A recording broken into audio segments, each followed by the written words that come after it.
Bapak Ibu rahmati Allah, saya ingin bercerita tentang sebuah pengalaman. Ini pengalaman yang dialami oleh seseorang yang dia mengatakan kepada saya sebelum meninggal dunia. Qadarullah, Allah menakdirkan saya bertemu dengan orang ini, dan saya bertemu dengan anak ini, dengan pemuda ini karena saya dekat dengan ayahnya. Terakhir saya bertemu dengan ayahnya adalah pada tanggal 9 Juni yang lalu. Saya bertemu dengan ayahnya, dan ayahnya ini adalah seorang dosen dari salah satu kampus ternama di Indonesia. Dan ayahnya ini adalah seorang arsitek yang banyak memberikan penguatan kepada saya terkait dengan ceramah-ceramah saya selama ini terkait dengan hal-hal yang bersifat bau arsitektur. Qadarullah, saya diperkenalkan dengan putra sulungnya, dan putra sulungnya ini sempat saya saksikan mengalami penyakit yang berat sampai meninggal dunia.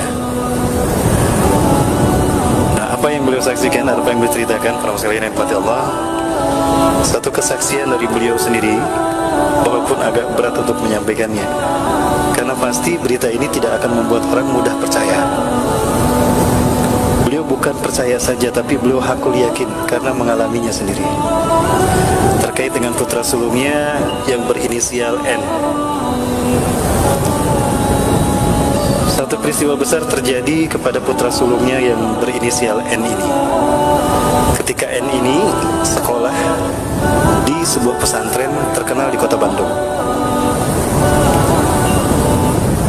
Saat itu kelas 10, artinya baru tahun pertama N berada di sekolah itu. Suatu saat N ini berkunjung ke rumah A. A ini adalah temannya N.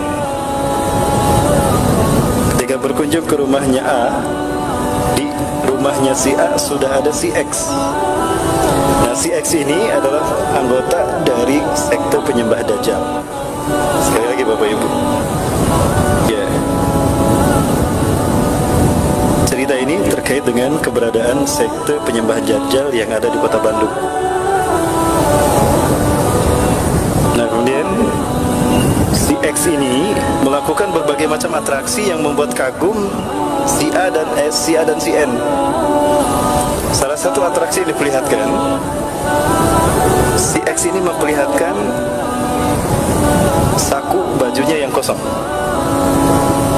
Dia perlihatkan satu bajunya yang kosong, lalu dia keluarkan kedua tangannya, lalu dia berbicara, sekarang akan saya keluarkan uang dari saku saya yang tadi kalian lihat kosong. Lalu dia memasukkan kedua tangannya, dia menggerak-gerakkan kedua tangannya di saku yang kosong tadi, maka dia keluarkan tangannya yang sudah menggenggam uang sejumlah 2 juta rupiah dalam potongan 50 ribuan, yang mana uang tadi sudah dibentuk sedemikian rupa berbentuk segitiga. Lalu si X berkata kepada keduanya, saya bisa membawa sebuah motor untuk kalian, plus diantar oleh pemiliknya langsung, jika kalian mau. Ya. Namun si A dan si N saat itu tidak menolak kepenasarannya, kalau tidak salah begitu. Maka kemudian datanglah orang tadi membawa motornya, dan ini motornya diberikan kepada si X. Itu terjadi. Nah, banyak hal dikemukakan oleh si X kepada si A dan si N yang membuat keduanya tertarik. Nah, lalu si X menawarkan kepada mereka berdua, aku bisa memberikan dan memperlihatkan sesuatu yang lebih daripada ini. Jika kalian sepakat, mari ikut aku akan pertemukan kalian dengan mereka. Nah, ajakan ini ditolak oleh si A, tapi si N menerimanya. Penasaran. Rasa penasaran yang ada dalam hati si N membuat si N tertarik dan ikut kepada si X. Tidak jauh dari pesantrennya ini. Ya, karena rumahnya ada di perumahan yang tidak jauh dari pesantren itu. Ketika masuk ke perumahan itu, lalu si X dan si N memasuki sebuah pohon besar. Ini ceritanya begini, para muslimin. Sekali lagi ya, ini saya sampaikan dari awal, kita mungkin tidak mudah percaya. Tapi demi Allah, orang ini cerita kepada saya langsung, dan saya minta izin kepada beliau untuk menceritakan kisah ini. Dan anaknya sebelum wafat, sebelum sakitnya ini bercerita juga. Dan dia bersumpah demi Allah. Ya. Ingat cerita para sekalian, si X ini dan si N mendatangi sebuah pohon tadi yang sangat besar. Lalu si N dipegang tangannya oleh si X dengan kuat. Tiba-tiba keduanya bisa masuk ke dalam sebuah pohon. Di dalam pohon itu ternyata banyak orang-orang yang sedang berkeliling mengelilingi satu titik.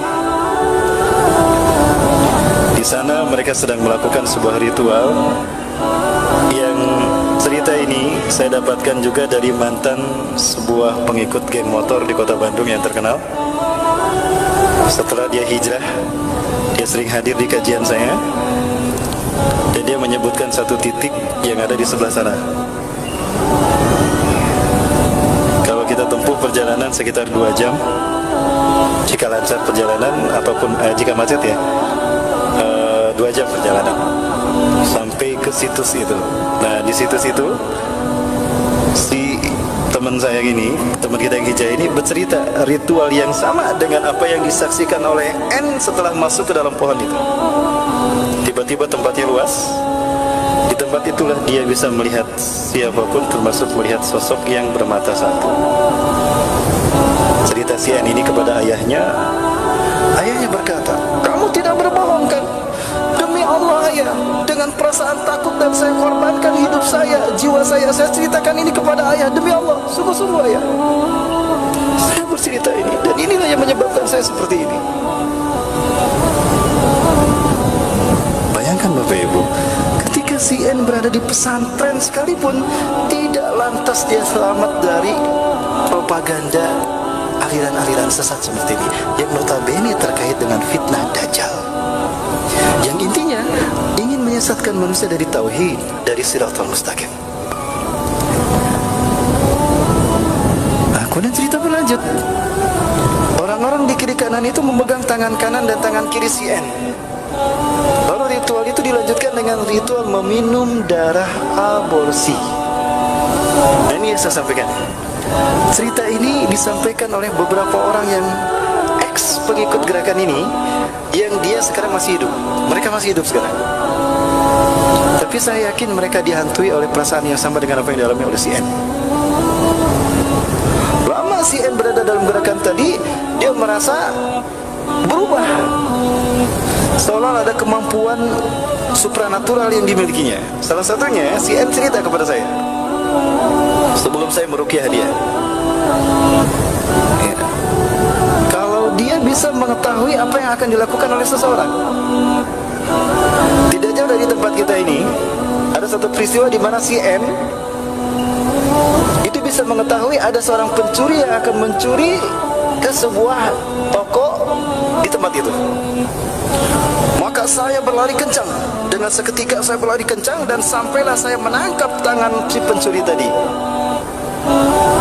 Alhamdulillah pencuri itu tidak jadi mencuri, tapi dia memegang pisau benda tajam yang lalu dia tusukkan ke tubuh saya.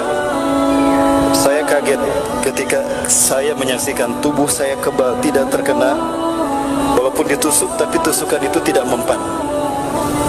Menusuk ke perut saya, tapi dia dicabut kemudian normal kembali. Saya tidak percaya dengan apa yang saya alami, tapi itu yang terjadi. Maka dalam waktu singkat si pencuri ini berjongkok dan meminta ampun kepada saya, kata si N. Orang-orang menyaksikan peristiwa itu, maka si N menyuruh pencuri tadi pergi. Lama berada di kelompok ini, si N gelisah dan dia merasakan tidak nyaman karena selalu dibuntuti. Hingga akhirnya si N meminta ingin keluar dari kelompok atau dari sekte ini. Dia berkata kepada jin yang selalu mengikutinya bahwa saya akan keluar dari kelompok ini, termasuk kepada si X. Lalu si X berkata, kamu tidak bisa keluar dari sekte ini kecuali kamu akan dibunuh oleh pengikut dari sekte ini. Apapun resikonya, saya akan tetap keluar. Kamu bisa keluar tanpa dibunuh. Bagaimana caranya? Pakai kalung salib ini. Maka dipakailah kalung salib tadi, dan dia menyatakan keluar dari kelompok tadi. Lalu Bapak sekalian, kalung salib ini pun dipakai ketika si N ini sekolah di pesantren itu. Terjadilah peristiwa yang membuat dia ketahuan. Apa peristiwanya? Ketika satu pelajaran tertentu, ya apakah pelajaran olahraga, kalau tidak salah pelajaran olahraga saat itu, salibnya keluar.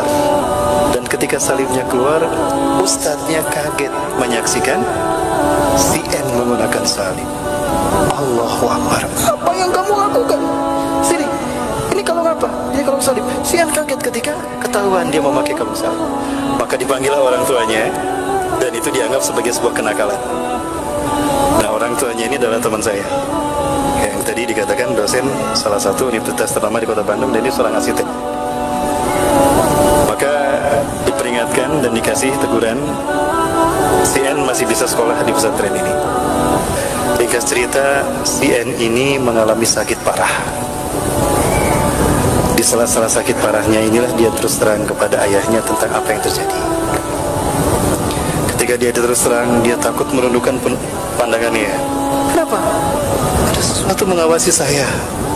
Sesuatu mengawasi saya di jendela, takut. Seekor kelelawar besar. Ayahnya ketika melihat, aku tidak melihat apapun, kata ayahnya. Tapi saat itu ayahnya cerita bahwa di situ merasakan aura yang tidak sedap di ruangan itu. Maka aku, kata ayahnya, maka saya memegang ubun-ubun anakku ini dan aku meruqyahnya. Aku membaca ayat kursi dan trikul, qul huwallahu ahad, qul a'udzu birabbil falaq, dan qul a'udzu birabbin nas.